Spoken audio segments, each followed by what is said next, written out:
हाय everyone, अस्सलाम वालेकुम। Welcome to master ji multimedia. मैं हूं आपका टीचर गफरान हसन और आज मैं आपके लिए एक और अमेजिंग सा टूल और उसकी पूरी क्लास ले आया हूं। और इस वाली क्लास के अंदर हम लोग पढ़ने वाले हैं, मज़ेदार सा टॉपिक है और थोड़ा सा इंटरेस्टिंग भी है। और जो हम पिछले टॉपिक्स पढ़ते वाले हैं उससे थोड़ा सा हट के, तो फिर आपको ज़्यादा मज़ा भी आएगा। तो आइए स्टार्ट करते हैं।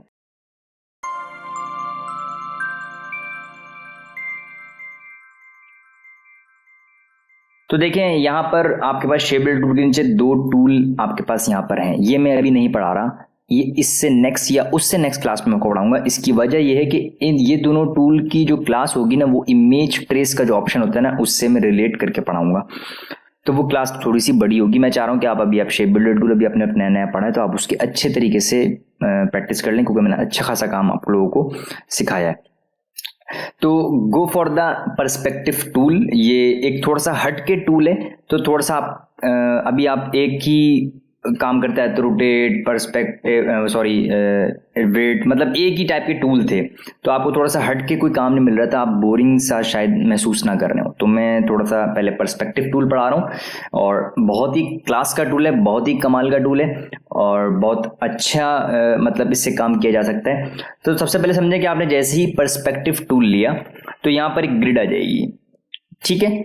और ये ग्रिड हिलती भी नहीं है किसी भी टूल से, ठीक है, ना मूव होगी, ना डिलीट होगी, ना बंद होगी। यहाँ पे इसका एक ऑप्शन आ रहा होगा, ये भी बंद कभी भी नहीं होगा।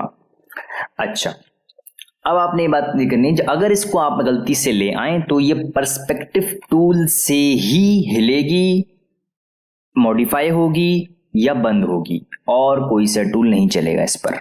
तो आप पर्सपेक्टिव टूल लीजिएगा और यहां से इसको आके बंद कर दीजिएगा, तो ये ग्रिड वापस खत्म हो जाएगी।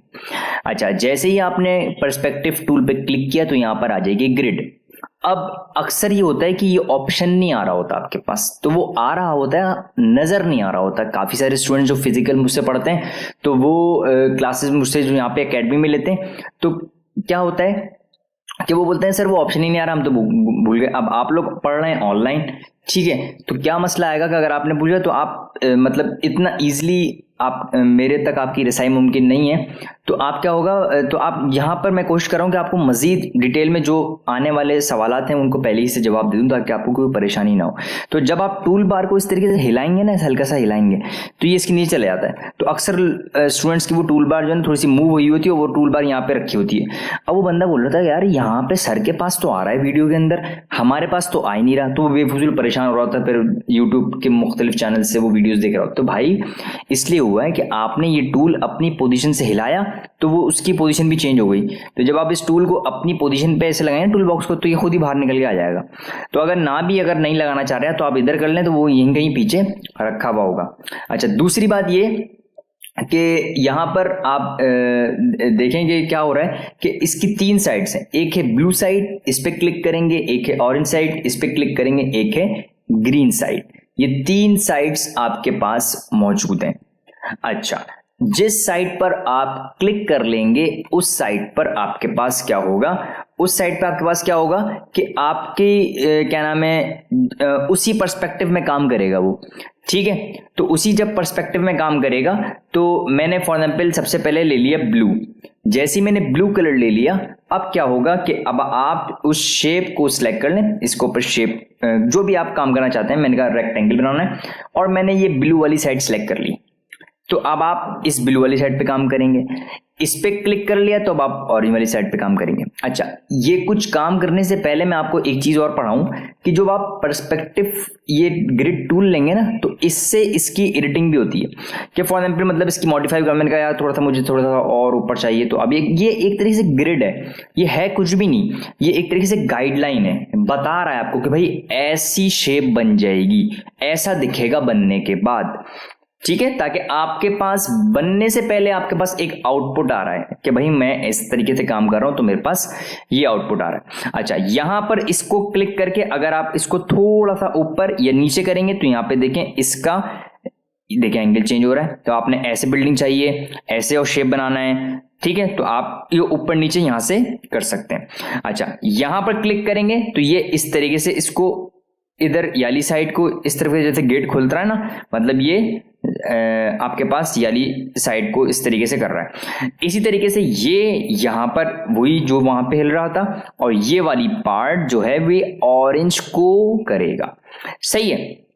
अच्छा, अब आ जाते हैं नीचे। तो नीचे हमारे पास 3 पॉइंट्स। ये वाला पॉइंट क्या कर रहा है, ये इसकी मूवमेंट कर रहा है, वो रोटेशन कर रहा था एक तरीके से। ये जो कर रहा था ये रोटेशन कर रहा है, मोड़ रहा है, चारों तरफ से घुमा रहा है, जैसे जैसे दरवाजा खुलता है ना ऐसे घुमा रहा है ये। और जबकि ये वाला पार्ट जो कर रहा है, अच्छा ये मैं इसको पहले दिखा दूं, ये मूवमेंट कर रहा है, मूवमेंट, ये घूम नहीं रहा। इसी तरीके से ये ब्लू है और ये वाला पार्ट जो है ये ऑरेंज है। अब आपके ऊपर डिपेंड करता है कि आप इसकी प्लेसमेंट क्या रखना चाहते हैं, आपके जहन में क्या चीज बना रहे हैं आप, क्या ऑब्जेक्ट आपके जहन के अंदर है। और ये जो शेप है हमारे पास ग्रीन की है। अब ये ग्रीन शेप अगर आप ऊपर ले आए, ये मेरे पास एक तरीके से कोई छत बन गई, कोई बॉक्स बन गया, या कोई भी आपने ऑब्जेक्ट बनाना है तो वो आपके पास इस तरीके से सेट होगा। तो इसको फिलहाल मैं यहाँ पे रखता हूँ और मैं अपने हिसाब से जो भी मुझे सेटिंग्स करनी, जो भी आपने काम करने, मैंने फिलहाल रख ली। अच्छा, मैं कोशिश करूंगा इसको 2 क्लासेस के अंदर कन्वर्ट करूं ताकि आप पहले समझें और फिर उस पर मैं कुछ आपको ऑब्जेक्ट बना के दिखाऊंगा।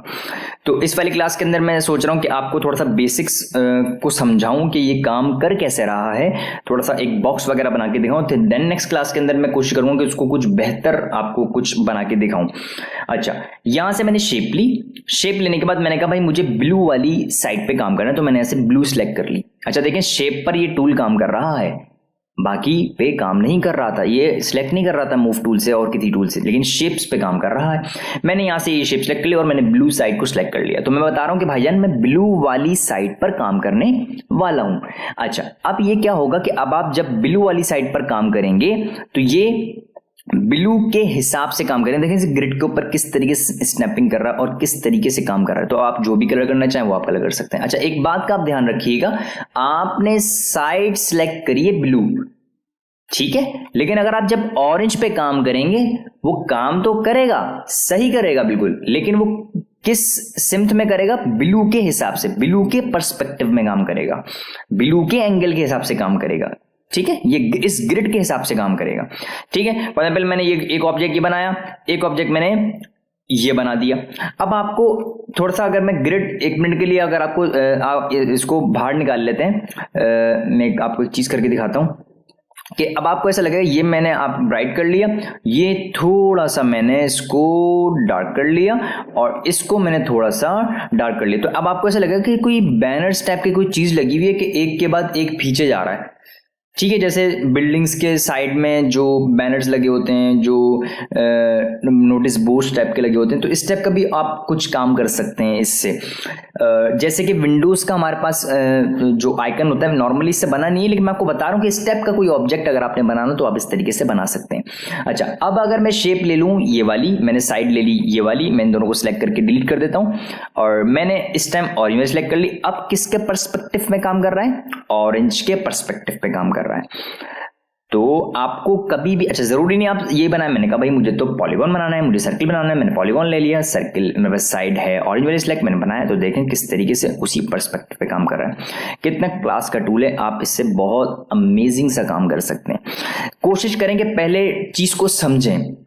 जैसे गाड़ी हम ड्राइव करने सीखते हैं तो पहले चीज़ों को समझते हैं कि भाई ये चीज़ ये काम करी, ये चीज़ ये काम करी, ये चीज़ ये काम करिए। बाकी गाड़ी चलाना अच्छी बुरी तेज स्लो व्हाटएवर, वो आप आहिस्ता आहिस्ता टाइम के बाद आप काम करेंगे उसके ऊपर।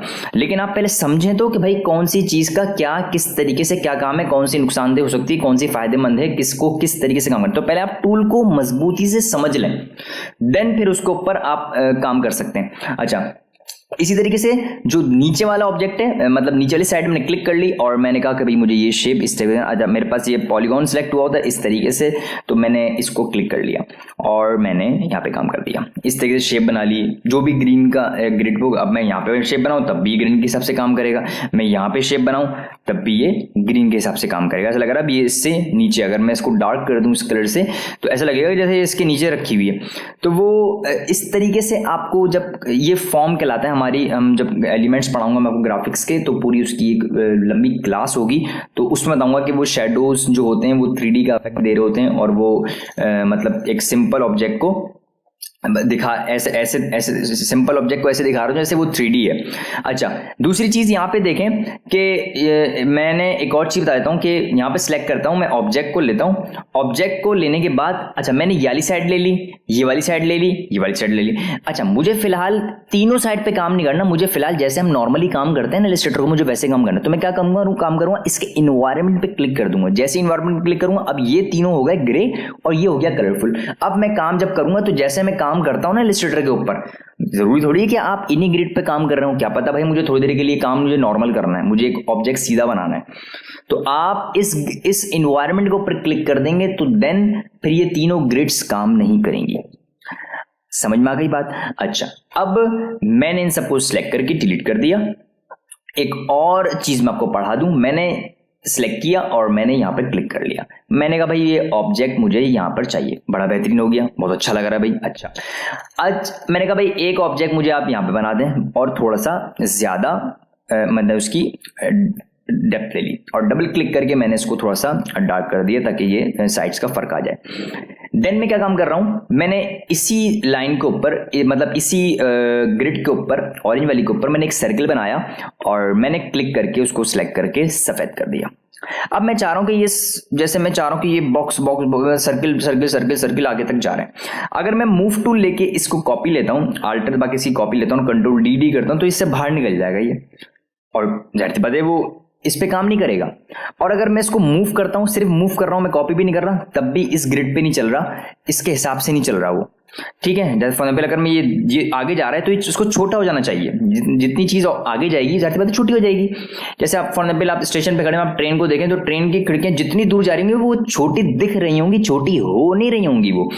ठीक है, समझ रहे हैं मेरी बात को? अच्छा, अब एक काम करेंगे, तब जब भी आपने पर्सपेक्टिव टूल के ऊपर काम करें, अगर आपने इसको मूव करना है, छोटा करना है, रोटेट करना है, कॉपी करना है, व्हाटएवर, तो आप मूव टूल इस्तेमाल या सिलेक्शन टूल इस्तेमाल नहीं करेंगे। आप क्या काम करेंगे, इसी पर्सपेक्टिव टूल के ऊपर राइट क्लिक कीजिए और यहां पर आ रहा होगा पर्सपेक्टिव सिलेक्शन टूल, इसका अपना जाती सिलेक्शन टूल है।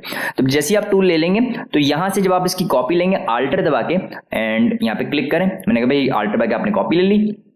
अब मैं कंट्रोल डी तो उसी पर्सपेक्टिव में छोटा भी होता जा रहा है और उसी गैप के साथ ला रहा है, तो ये इससे रिलेटिव भी आ रही है। और दूसरी चीज ये कि जब आप इसको मूव करेंगे अपने ऑब्जेक्ट को तो उसी ग्रिड के हिसाब से मूव करेगा। यहां पे जाएगा तो यहां के साइज के हिसाब से हो जाएगा। अगर मैं इसी को उठा के यहां पे ले आऊंगा, फॉर एग्जाम्पल मैं इसको उठा के यहां पे ले आता हूं तो ये इसी के हिसाब से साइज हो रहा है। यहां पे लाके खुद ब खुद छोटा हो रहा है और यहां पे लाने के बाद खुद ब खुद बड़ा हो रहा है। और मैं जब इसको छोटा करूंगा या रोटेट करूंगा, जो भी काम करूंगा मैं इसको छोटा करता हूं तो वो उसी ग्रिड के हिसाब से छोटा बड़ा रोटेट सब चीजें होंगी।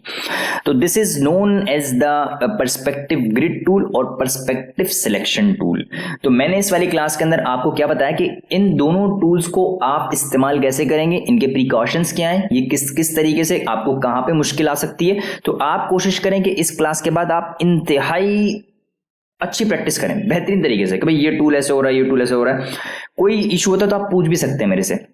अच्छा, दूसरी बात ये कि अब जो नेक्स्ट क्लास होगी उसके अंदर फिर मैं ये नहीं बताऊंगा कि भाई ये वाला टूल ले लिया मैंने, ये वाला टूल ले लिया, मैं क्यों ले रहा हूं। नेक्स्ट क्लास के अंदर मैं आपको कुछ ऑब्जेक्ट्स बना के दिखा दूंगा, कोई बॉक्स बना के दिखा दूंगा, कोई अच्छा सा ऑब्जेक्ट बना के दिखा दूंगा, या मैं आपको दिखा दूंगा कि इससे हम लोगो वगैरह भी किसी हद तक पर्सपेक्टिव लोगो बना सकते हैं। वह हालांकि वह तो वो बनते तो वो ग्रिड्स हैं, हेक्सागोन की ग्रिड। मैंने आपको शेप बिल्डर टूल की पहली क्लास के अंदर पढ़ाई थी, आई थिंक पहली या दूसरी क्लास थी, वो आप देख सकते हैं।